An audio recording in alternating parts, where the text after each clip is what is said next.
Alright, this might be a long video, so part 2 on the website, as usual. So I just thought I'd respond to the Dawkins Thunderf00t interview, the first part. And it was kind of funny, there were some technical difficulties, as I predicted. Really wasn't my serious predictions, but you know, close enough. I was a little surprised the tone started off a little, I don't know. Yeah, there was a lot more disagreement there than, or at least Thunderf00t was pushing it a little. But it's kind of a, you know, it's not a real interesting subject. But apparently Thunderf00t's pushing some idea that a disposition towards religion might have some sort of genetic component, and you know, I think that's kind of bullshit. That there's another force underneath that's causing that, and so I'll get to that later. First, they did do a little bit of the beauty in the universe crap, so hopefully you'll be able to hear this. The audio quality is really poor. And if religion makes people happy, to an extent, does it matter if they're right or not? I think it's a false opposition. I think you can be both right and happy. See, that's kind of funny, actually. You know, but that's the same old crap. You know, it's that there's nothing unpleasant about reality, you know, and evolution as a truth. And it's just such a pile of shit. It's an incredibly disappointing origin. Consumption and reproduction for no purpose. In a sense, like I said, you could describe it. If somebody invented one of these first reproducing cells, nobody would say, good idea. They'd say, oh my god, that's fucking dangerous as hell. What fucking good could come of that?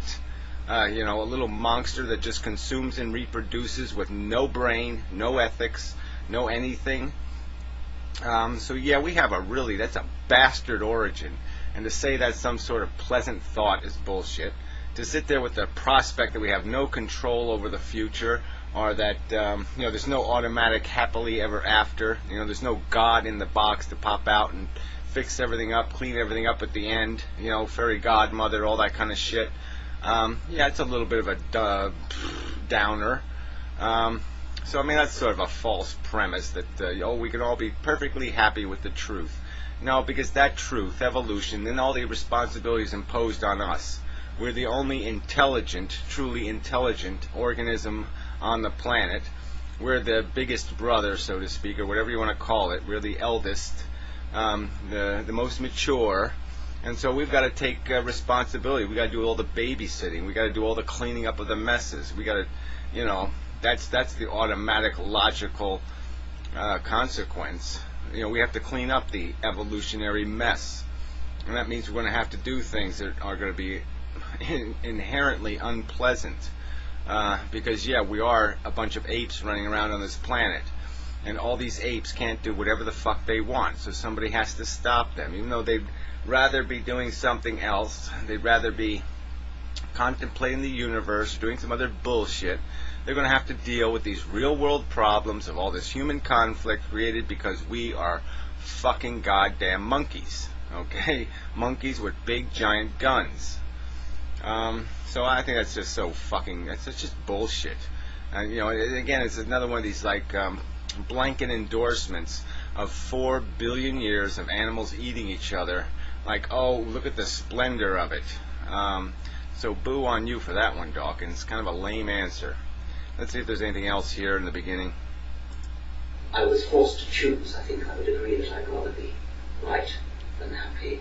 I think to be happy with an illusion, you might as well take a happy drug and cut yourself off from reality. I do think that there's something... Yeah, well, whatever. I mean, what's so bad about cutting yourself off from reality? As long as you don't have a responsibility to reality, as long as there's not some job for you to get done out in reality, why the hell not cut yourself off from it? Again, this glamorizing reality as if we have to just sit around on fucked hardball planet Earth and just say, oh yeah, well, we're just humans, and yep, that's what we are, and yep, I'll look at some stuff. Yeah, we're a consciousness, and if a consciousness wants to fly or do this or do that. We should allow it to go someplace better than just living a mundane world, living in a mundane world.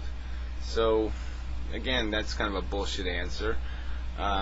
Certainly our first obligation is to our responsibilities, and you're not going to fulfill your responsibilities if you're full of shit.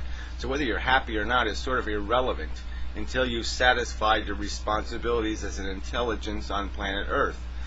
So if you're not going to do that, then you're an asshole. And that's the only question. It's not about whether you're happy or whether you're sad. It's whether you're an asshole or whether you're not an asshole.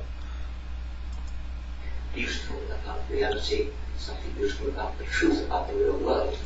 Something beautiful about the truth of the real world. Now, what's the beauty in it? What's the beauty in, slaves for hundreds of years, slaves, whatever, there's some people now don't think it was slaves that built the pyramids. I think they were essentially the same thing. And if you're working 15 hours a day, dragging rocks around to build the emperor tomb, I think you're fucking a slave. But regardless, what's so fucking beautiful about that? What's the great, wonderful dignity and beauty of the human adventure here? There's nothing beautiful in the truth. The truth absolutely fucking stinks. I mean, it's rotten egg bad news. There's not one good, beautiful fucking truth out there. Every goddamn truth it sucks. So what's this crap? This beautiful truth crap? The truth is everything we think that's beautiful, every perception of beautiful we have, is just a fucking delusion. It's all fake. There's no real substance to any of that sense of beauty. That's why we can find beauty in war. We can find beauty in the stupidest things, because a lot of our perception of beauty has to do with power and overcoming an obstacle or some other kind of crap, and doesn't have anything to do with intrinsic productivity. I mean, we don't look at a machine that elegantly produces a plastic doohickey and say, what a beautiful thing that is. I mean, it could be this beautifully efficient process, and we don't talk about how beautiful it is, because we don't value productivity. We don't value something that does something of merit. We value things for the stupidest, crudest, dumbest reasons. We value a goddamn stupid football game. Ugh. And so I prefer to be both right and happy, but if I were absolutely forced to choose, I think I would go for reality. No, I think yeah, well, go for not being an asshole. And frankly, Mr. Dawkins, until you fix your vegetarian thing and maybe a few other things about your personal influence in the world, or how you're using your now substantial power, maybe you're being an asshole. So maybe you got to do some evaluating. Maybe you got to compromise your happiness a little bit, to be more productive, to be more, to do more honor to the fucking truth. But whatever. I mean, I'm really not taking shots at him. I mean, great man, all that kind of crap. I'm just saying, it is just bullshit to say that we can just that there's no work to be done here. That playing the role of guardian and janitor is going to be fun, because it's not going to be fucking fun. And that's the whole fucking problem with this planet. There's too many people looking to say, where's mine? Where's the fun part? No, it's not going to work out that fucking way. And that's why this place is going to turn into a bigger pile of shit soon. So I think that's the end of the relevant, but I'll try a little more. I would agree that life is far more interesting if you don't walk the path of comfortable illusions. Life is fun and interesting if you don't funk on planka dap illusions. I don't know. So I guess he was saying something like life is fun and interesting without religion. Yeah, fine. Yeah, but that's the catch. It's without religion, but you have some other replacement. Okay, so you don't have a traditional God, but your God is, the universe is sparkly and beautiful.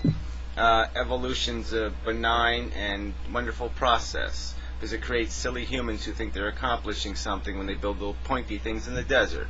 They land on the moon and they get all gooey, and that's good enough for a 1,000-year war. I mean, come on.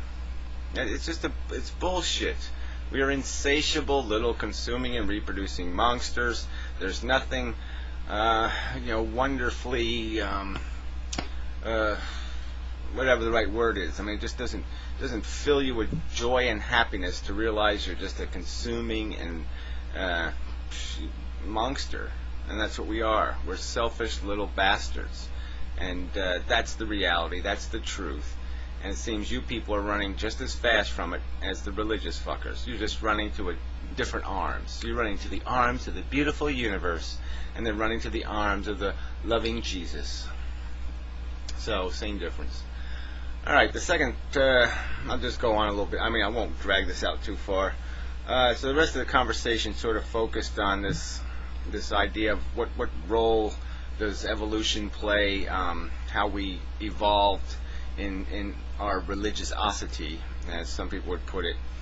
And Thunderfoot was sort of pushing this idea that the hierarchies that we grew up in and all that crap is had some sort of influence, and it was